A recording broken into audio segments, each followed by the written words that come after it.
Hello everyone, welcome back to my channel score maths. Class 10th math NCERT chapter quadratic equation exercise 4.1 का question number 2 है का चौथा question है। The form of quadratic equation का form बताना है आपको। हम बता चुके हैं क्वाड्रेटिक इक्वेशन का फॉर्म क्या है, ax² + bx + c बराबर 0। देखिए क्वेश्चन नंबर 4 क्या है, लास्ट क्वेश्चन है, समझने की कोशिश करते हैं। A train travel a distance of 480 kilometre at a uniform speed. 480 kilometre distance cover कर रही है एक नॉर्मल स्पीड से। If he speed had been the 8 kilometre less, 8 kilometre अगर नॉर्मल स्पीड से कम हो जा रही है तो इसको it would have taken the 3 hour more cover the same distance. 3 hour more मतलब 3 घंटा क्या लग रहा है उसको, ज़्यादा लग रहा है। मान लीजिए तो उसको पहुंचना चाहिए तो 5 घंटे में, मतलब वो पहुंची कितना घंटे में, जब स्पीड 8 किलोमीटर कम हो गया तो कितने घंटे में पहुंची, 8 घंटे में पहुंची, क्योंकि 3 घंटा तो कम लगा। नॉर्मल स्पीड में वो 5 घंटे में पहुँच जा रही है, और जब 8 किलोमीटर स्पीड कम हो जा रहा है तो 3 घंटा ज़्यादा लग रहा है, मतलब 8 घंटा लग रहा है उसको। More to cover the same distance, तो we you'd find the speed of, find करना स्पीड क्या, नॉर्मल स्पीड क्या है ट्रेन का। तो let the uniform speed of the train, मान लीजिए x है, डिस्टेंस कितना 480 किलोमीटर, तो टाइम का फार्मूला होता है डिस्टेंस बाई स्पीड। तो पहला मान लीजिए t1 कितना समय लग रहा है, तो कितने दूरी कितने के हिसाब से चल रही है, 480, मतलब 480 दूरी कवर करना है कितने समय में।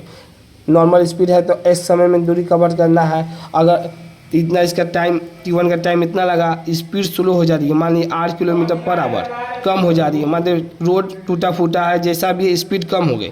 जब t2 समय लग रहा है तो डिस्टेंस तो वही है, सेम डिस्टेंस लिखा हुआ है, यहाँ पर ध्यान देना है कि सेम डिस्टेंस यहाँ पर तो सेम डिस्टेंस है तो दूरी वही है, बस समय क्या, मतलब स्पीड क्या हो गया 8 किलो, मतलब नॉर्मल स्पीड से 8 किलोमीटर पर आवर क्या हो गया, कम हो गया। तो t2 कितना हो जाएगा, x - 8 आवर। अब अगर स्लो चलने पर 3 घंटे ज़्यादा लेती है, बस ये इक्वेशन सबसे इंपॉर्टेंट, वेरी इंपॉर्टेंट, ये ध्यान देना। इसको आप बनाना सीख, क्वेश्चन बन, इसी को समझना है। तो देखिए slow time minus normal time से 3 घंटा ज़्यादा लेती है, इसका मतलब कि 8 घंटा, मान लीजिए कोई ट्रेन चली, 8 स्लो ट्रेन है, 8 घंटा, नॉर्मल स्पीड है 5 घंटा, तो पूछे कि इस कितना ज़्यादा ले रही है, 3 घंटा ज़्यादा ले रही है, 8 में 5 घंटा, तो कितना बचा 3 घंटा। तो वही ये इक्वेशन समझना है कि जो हम स्लो स्पीड चला रहे हैं और जो नॉर्मल स्पीड चला रहे थे कितना ज़्यादा ले रही है, दोनों टाइम का कितना ज़्यादा ले रही है। 3 देखिए स्लो टाइम निकाले हैं, साइन यहाँ पर स्लो टाइम का, नॉर्मल टाइम लिए हैं, टाइम का फार्मूला का डिस्टेंस बाई स्पीड, वही distance by speed, distance by, तो कितना ज़्यादा क्वेश्चन कर रहा है कि it would have the taken 3 hour more, ये दोनों में से, तो स्लो में से और नॉर्मल स्पीड है, इसमें तो 3 घंटा ज़्यादा समय ले रही है। इसका मतलब ये स्लो टाइम को नॉर्मल टाइम को माइनस कर देंगे तो क्या निकल जाएगा, तो कितना घंटा ज़्यादा, जैसे 8 घंटा में लेट है, अब 5 घंटा नॉर्मल है, तो 8 में तो 5 गया था 3, बस वही को इक्वेशन बनाना सीखे, बस ये क्वेश्चन तो बस स्लो टाइम नॉर्मल टाइम से कितना ज़्यादा, 3 घंटा बस। अब देखिए 480 x - 8 हो जाएगा, अब माइनस 480 ये हो जाएगा 480 बाई x बराबर कितना हो जाएगा, 3 हो जाएगा। अब देखिए 480 कॉमन ले लिए तो कितना बचा, 1/x - 8 हो गया, यहाँ पर 1/x हो गया, बराबर कितना 3 से इसको काट दें, 160 बार में कट गया। इसको एलसीएम लेते, क्रॉस एलसीएम लिए तो और इजी रहेगा। देखिए x इधर ले लिए, माइनस साइन दोनों में मल्टीप्लाई कर देना, -x - +8 बराबर में नीचे दोनों का एलसीएम x - 8 हो गया, प्लस और माइनस कट गया, तो कितना बचा 8/x² - 8x बराबर में 1/16।